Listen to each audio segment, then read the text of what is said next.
എല്ലാവർക്കും നമസ്കാരം. ഇന്ന് നമ്മൾ റിവ്യൂ ചെയ്യുന്നത് 2025 ഇറങ്ങിയ പ്രൊഡേറ്റർ കില്ലർ ഓഫ് കില്ലേഴ്സ് എന്ന ആനിമേറ്റഡ് സിനിമയാണ്. ഇതൊരു ആന്തോളജി സിനിമ പോലാണ് ഇറക്കിയിരിക്കുന്നത്. അപ്പം ആന്തോളജി സിനിമ എന്ന് പറഞ്ഞാൽ പല പല കഥകളുള്ള ഒരു സിനിമ. 1, 2, 3, 4 ഒക്കെ കഥകൾ അതിനകത്ത് വരാം. ഡയറക്റ്റ് ചെയ്തിരിക്കുന്നത് ഡാൻ ട്രാക്ടൻബർഗ് ആണ്. എഴുതിയിരിക്കുന്നത് ഡാൻ ട്രാക്ടൻബർഗും മീച്ചോ റോബർട്ട് റുട്ടാറയുമാണ്. ഇത് ആനിമേറ്റഡ് സിനിമ ആയതുകൊണ്ട് മെയിൻ ക്യാരക്ടേഴ്സ് എല്ലാം വോയിസ് ആക്ടേഴ്സാണ്.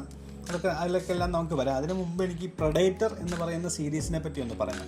പ്രൊഡേറ്റർ മൂവി സീരീസ് എനിക്ക് ഭയങ്കര ഇഷ്ടമുള്ളൊരു സീരീസാണ്. പെർട്ടിക്കുലർലി ഫസ്റ്റ് പ്രൊഡേറ്റർ അത്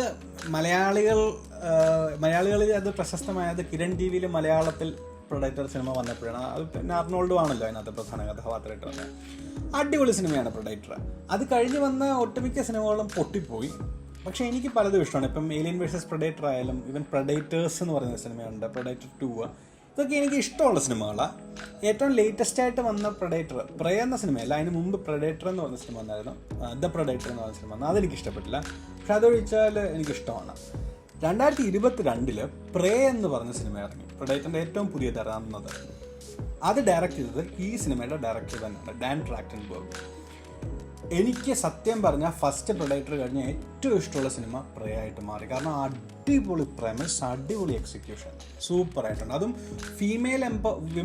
വിമൻ എംപവർമെൻറ്റ് കാണിച്ചിരിക്കുന്നത് കിടിലൻ, ഓൺ സ്പോട്ടായിട്ടാണ് കാണിച്ചിരിക്കുന്നത്. ഭയങ്കര നമുക്ക് ബിലീവബിളായിട്ടുള്ള കറക്റ്റായിട്ട് എങ്ങനെയാണ് ഒരു സ്ത്രീ ശക്തിയുള്ള ഒരു വ്യക്തിയായിട്ട് കാണിക്കുന്നത് എന്നത് ആ സിനിമ നല്ലോണം ചെയ്തിരുന്നു. അതിൻ്റെ സീക്വലായിട്ടാണ് ഈ പ്രൊഡേറ്റർ കില്ലർ ഓഫ് കില്ലേഴ്സ് കാണിക്കുന്നത്. സീക്വൽ എന്ന് കൃത്യമായിട്ട് പറയാൻ പറ്റില്ല. അതിന് മുമ്പ് നടക്കുന്ന കാര്യങ്ങളുണ്ട്, അതിന് ശേഷം നടക്കുന്ന കാര്യങ്ങളുണ്ട്. 3 കാലഘട്ടത്തിൽ നടക്കുന്ന കഥകളാണ് ഇതിനകത്ത് കാണിക്കുന്നത്. ഒന്ന് വൈക്കിംഗ് എന്ന് പറഞ്ഞ സ്കാൻഡിനേവിയൻ രാജ്യങ്ങൾ, ഈ നോർവേ, സ്വീഡൻ അങ്ങനെയുള്ള രാജ്യങ്ങളുടെ ആൾക്കാരായിരുന്നു. അവരുടെ നാട്ടിൽ നടക്കുന്നൊരു കഥ. 2 ഫ്യൂഡൽ ജപ്പാനിൽ നടക്കുന്നൊരു കഥ. 3 അമേരിക്കയിലെ വേൾഡ് വാർ 2 സമയത്ത് നടക്കുന്നൊരു കഥ. 3 കഥാപാത്രങ്ങളാണ്. ഒരു വൈക്കിംഗ് സ്ത്രീ, ഒരു സാമുറായി യോദ്ധാവ്, ഒരു അമേരിക്കൻ പൈലറ്റ്. ഇവരുടെ 3 പേരുടെയും ജീവിതത്തിൽ 3 പ്രൊഡേറ്റേഴ്സ് വരുന്നതും അവരെ തോൽപ്പിക്കാൻ ഇവരെ ശ്രമിക്കുന്നതും ഒക്കെയാണ് കഥ. പറയുമ്പോൾ വളരെ ബേസിക് ആണെങ്കിലും എക്സിക്യൂഷൻ അടിപൊളിയായിരുന്നു. ഈ 3 കഥകൾ കഴിഞ്ഞ് പിന്നെ ഇവർ 3 പേര് ഒന്നിച്ച് വന്നതൊരു കഥയുണ്ട്. അപ്പം ഇതൊക്കെ ഞാൻ സ്പോയിലർ ടെറിട്ടറിയിലോട്ട് പോകുന്നില്ല. സിനിമ ഓവറോൾ എനിക്ക് ഒത്തിരി ഇഷ്ടപ്പെട്ടു. നല്ല സിനിമയാണ്. ഇപ്പോൾ പ്രൊഡേറ്ററോ ഫസ്റ്റ് പ്രൊഡേറ്ററോ അല്ലെങ്കിൽ പ്രേയുടെ അത്രയും നല്ലതാണെന്ന് ഞാൻ പറയില്ല. പക്ഷെ നല്ലോണം എൻജോയ് ചെയ്ത് എന്തായാലും കാണണം. ആനിമേറ്റഡ് ആണ് എന്ന് കരുതി കാണാതിരിക്കരുത്. നല്ലോണം എക്സിക്യൂട്ട് ചെയ്തിട്ടുണ്ട്. ഇതിനകത്ത് പർട്ടിക്കുലർലി ആക്ഷൻ ഒരു രക്ഷയില്ല. എനിക്കൊന്ന് സിനിമ കണ്ടു കഴിഞ്ഞപ്പോൾ തോന്നി ആനിമേറ്റഡ് അല്ലായിരുന്നെങ്കിൽ ഇവർക്ക് ഈ ആക്ഷൻ ഒന്നും ഇങ്ങനെ എടുക്കാൻ പറ്റത്തില്ലായിരുന്നു എന്ന് തോന്നി. കാരണം അതുപോലെ അടിപൊളി ആക്ഷൻ സീക്വൻസസ് ആണ് ഇതിനകത്തുള്ളത്. തറലി എൻജോയ് ചെയ്യും. ഞാൻ ഹൈലി റെക്കമെൻഡഡ് സിനിമയാണ്. വയലൻസ് നല്ലപോലെ ഉണ്ട്. ഇതൊരു അഡൽട്ട് ആനിമേറ്റഡ് സിനിമയാണ്. അപ്പം വയലൻസ് നല്ലപോലെ ഉണ്ട്. അത് ഓക്കെ ആണെങ്കിൽ നിങ്ങളിത് കാണണം. കുട്ടികളെ ഒന്നും കൊണ്ടുപോയി കാർട്ടൂണാന്ന് പറഞ്ഞ് കാണിക്കരുത്. ഭയങ്കര വയലൻസാണ്. പക്ഷേ വയലൻസ് കാണിക്കാൻ വേണ്ടി കാണിച്ച പോലെ എനിക്ക് തോന്നിയില്ല. സ്റ്റോറിയെ എയ്ഡ് ചെയ്യുന്ന രീതിയിലുള്ള വയലൻസ് ആയിട്ട് തോന്നിയത്. The best kind. ഒരു കഥ അല്ലെങ്കിൽ സിനിമയ്ക്ക് എയ്ഡ് ചെയ്യുന്ന രീതിയിൽ, അതിനെ പ്രൊമോട്ട് ചെയ്യുന്ന രീതിയിൽ എനിക്ക് കാണിക്കുമ്പം ഇഷ്ടമാണ്. പിന്നെ പ്രധാനമായിട്ട് പറയാനുള്ളത്, സിനിമയിലെ കുറച്ച് നമ്മൾ ഈ സസ്പെൻഷൻ ഓഫ് ഡിസ്ബിലീഫ് എന്ന് ഇംഗ്ലീഷിൽ പറയും. കുറച്ച് കാര്യങ്ങൾ നമ്മൾ ഇതൊരു ആനിമേറ്റഡ് സിനിമയാണ്, ഒരു സയൻസ് ഫിക്ഷൻ സിനിമയാണ്, അങ്ങനെയൊക്കെ സംഭവിക്കാം എന്ന് പറഞ്ഞെങ്കിൽ വിട്ടുകൊടുക്കണം. അതേ ഉള്ളൊരു പ്രശ്നം. അല്ലെങ്കിൽ ഓവറോൾ സിനിമ നല്ലതാണ്. ലാസ്റ്റ് എൻഡിങ് എനിക്ക് സിനിമയുടെ തീരെ ഇഷ്ടപ്പെട്ടില്ല. പക്ഷേ അഗെയിൻ ദാറ്റ്സ് ഓക്കെ. ബാക്കി ആദ്യത്തെ ഫസ്റ്റ് 2 സ്റ്റോറീസ് ഭയങ്കര അടിപൊളിയാണ്. 3ാമത്തെ സ്റ്റോറി കുഴപ്പമില്ല. എല്ലാവരും കൂടെ ഒന്നിച്ച് വരുന്ന സ്റ്റോറി മാത്രമേ എനിക്ക് ഇഷ്ടപ്പെട്ടില്ല. ദാറ്റ് ബീയിങ് സെഡ്, സിനിമ കണ്ടു നോക്കുക. ഇനി ഞാൻ സ്പോയിലർ ടെറിട്ടറിയിലോട്ടാണ് പോകുന്നത്. അപ്പം കുറച്ച് കാര്യത്തിൽ സ്പോയിലർ കാണും. കണ്ടിട്ടില്ലെങ്കിൽ ഞാൻ കേൾക്കാൻ പറയില്ല, കണ്ടിട്ട് കേൾക്കുക. ഫസ്റ്റ് സ്റ്റോറി ഉർസ എന്ന് പറയുന്ന ആ സ്ത്രീയുടെ കഥ കാണിച്ചിരിക്കുന്നത്. ഞാൻ ആദ്യം വിചാരിച്ചു വിമൺ എംപവർമെൻറ്റ് കാണിക്കാൻ വേണ്ടി വൈക്കിംഗ് ലോകത്തുള്ളൊരു സ്ത്രീയെ കാണിച്ച് അലമ്പാക്കുമോ എന്ന് വിചാരിച്ചു. കുറച്ചവരത് ആ ആംഗിളാണ് തന്നെയാണ് ഉദ്ദേശിച്ചിരിക്കുന്നത്. കാരണം വൈക്കിങ്സിലെ സ്ത്രീകൾ യോദ്ധാക്കളുണ്ടായിരുന്നെങ്കിലും അവരുടെ ആണുങ്ങളായിട്ടുള്ള യോദ്ധാക്കൾ നെക്സ്റ്റ് ലെവലായിരുന്നു. അപ്പോൾ ഇവരാണ് ആ ഫുൾ ട്രൈബിൻ്റെ ലീഡർ എന്ന രീതിയിൽ കാണിക്കുമ്പം അത് ഇച്ചിരി അൺബിലീവബിൾ ആണ്. പക്ഷെ കുഴപ്പമില്ല, നമ്മൾ നല്ലോണം കാണിച്ചിട്ടുണ്ട്. ലൈക്ക് പ്രോപ്പറായിട്ട് അത് എക്സിക്യൂട്ട് ചെയ്തിട്ടുള്ളതുകൊണ്ട് നമ്മളതിനെ കുറ്റം പറയത്തില്ല. മാത്രമല്ല ഉർസ എന്ന് പറഞ്ഞ കഥാപാത്രം ഒരു രക്ഷയില്ല, സൂപ്പർ കഥാപാത്രമായിരുന്നു. ഒരു പകയ്ക്ക് വേണ്ടി ജീവിക്കുന്നൊരു വ്യക്തി, ഒരു സ്ത്രീ. അവരവരുടെ പക അവരുടെ അച്ഛൻ അവർക്ക് പകർന്നു നൽകി, അവരവരുടെ മകന് പകർന്നു നൽകാൻ ശ്രമിക്കുന്നു. അതിന് അവസാനം സിനിമയുടെ എൻ്റെ ലാസ്റ്റ് എത്തുമ്പോൾ അതിൽ നിന്ന് തിരിച്ചറിവ് വരുത്തുന്നത് അവരുടെ ക്യാരക്ടർ ഗ്രോത്ത് നല്ലോണം ചെയ്തിട്ടുണ്ട്. ആ സ്റ്റോറി പിന്നെ അതിനകത്ത് പ്രൊഡേറ്ററിനെ കൊല്ലുന്ന രീതി ഒരു രക്ഷയില്ല കേട്ടോ. ഈ ഫുൾ സിനിമയ്ക്കകത്ത് ആ പ്രൊഡേറ്ററിനെ കൊല്ലുന്ന സീനാണ് എനിക്ക് ഏറ്റവും ഇഷ്ടപ്പെട്ടത്. സൂപ്പറായിരുന്നു.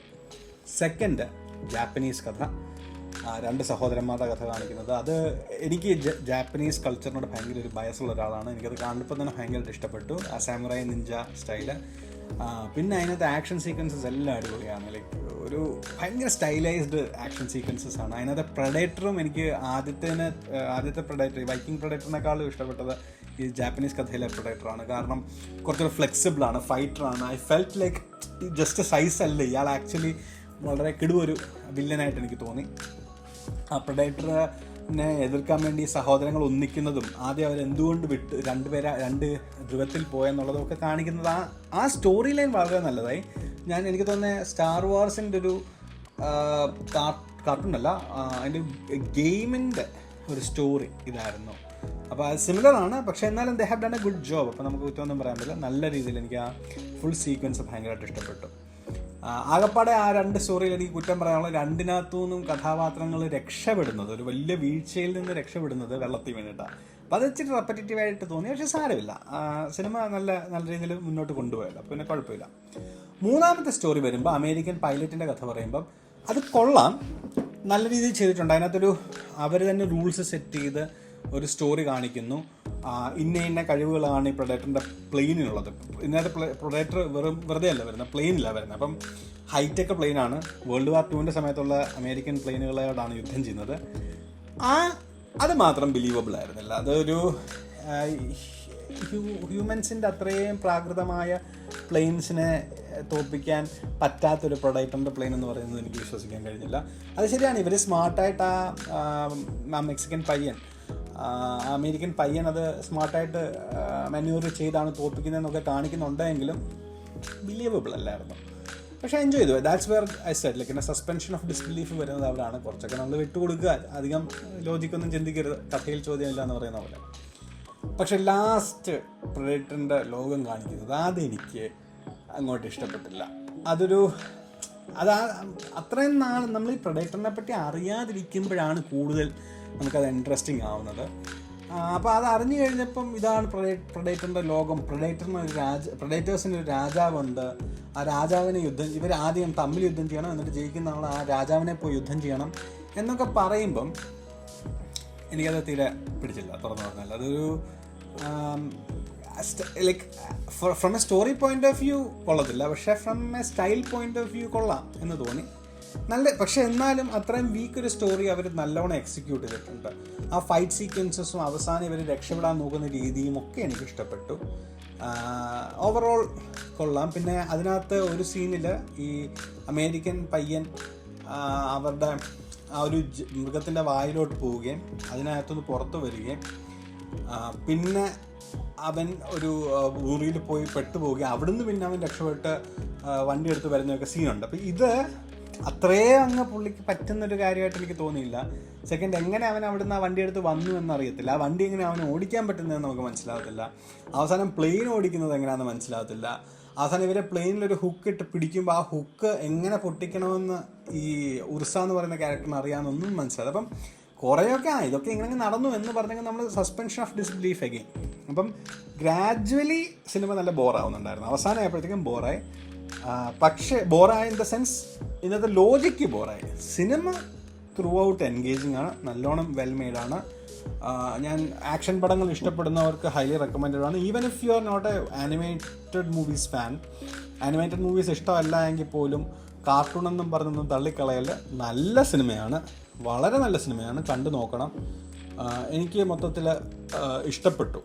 ഇതിനകത്ത് കഥാപാത്രങ്ങളായാലും എല്ലാം കൊള്ളാം. പിന്നെ അവസാനം പ്രേയ്ക്ക് ഒരു കോൾ ബാക്ക് ഉണ്ട്. പ്രേയിലെ നായിക ഇതിനകത്ത് ലാസ്റ്റിൽ പ്രൊഡേറ്ററിൻ്റെ ലോകത്ത് ഉള്ളതായിട്ട് കാണിക്കുന്നുണ്ട്. അത് കൊള്ളാം, അതെനിക്ക് ഇഷ്ടപ്പെട്ടു. പിന്നെ ഒരു വലിയൊരു ചോദ്യം എന്ന് പറഞ്ഞാൽ ഇവർ ഈ പ്രൊഡേറ്ററിൻ്റെ ഷിപ്പ് എടുത്തുകൊണ്ട് പ്ലെയിനും എടുത്തുകൊണ്ട് ഇവരങ്ങ് പോവുകയാണ്.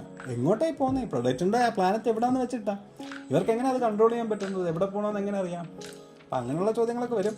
പിന്നെ ഇതൊരു പ്രീക്വലാണല്ലോ, അടുത്ത പ്രൊഡേറ്റർ ബാഡ് ലാൻഡ്സ് എന്ന് പറയുന്ന സിനിമയുടെ ഒരു പ്രീക്വലായിട്ട് ഇത് ഇറക്കിയിരിക്കുന്നത്. അപ്പം ചിലപ്പോൾ ആ സിനിമയിൽ ഇതൊക്കെ ആൻസർ ചെയ്തായിരിക്കും. എനിക്ക് തോന്നുന്നില്ല.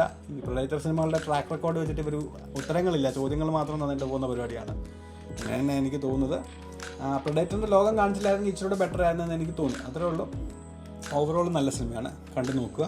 എന്തായാലും റിവ്യൂ മൊത്തം കേട്ട എല്ലാവർക്കും നന്ദി, നമസ്കാരം.